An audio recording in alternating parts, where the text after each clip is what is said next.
Magandang araw mga bata! Ako nga pala si Ate Alea.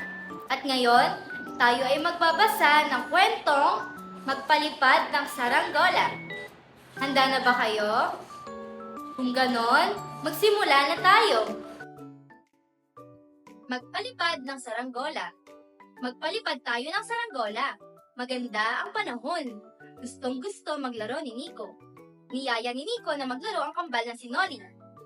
Pumunta ang kambal sa labas. May dala silang saranggola. Makukulay ang mga saranggola ng kambal. Pinalipad agad nila ang mga saranggola. Mataas ang lipad ng saranggola ni Nico. Napansin ni Nico si Noli. Malungkot ang mukha ni Noli habang nakatingin kay Nico. Halika, tuturuan kita kung paano paliparin ang saranggola, sabi ni Nico. Tumingin si Noli.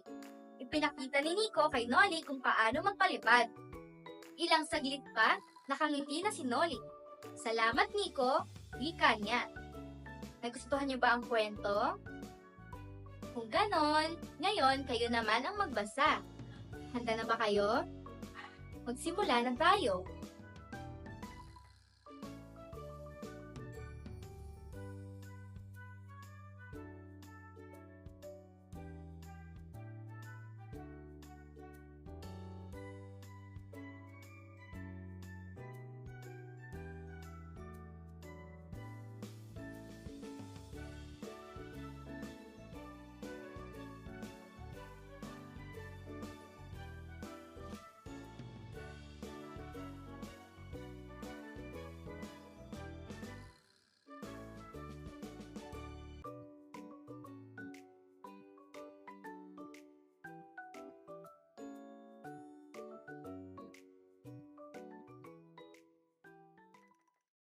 Mahusay mga bata, talagang napakagaling niyong magbasa.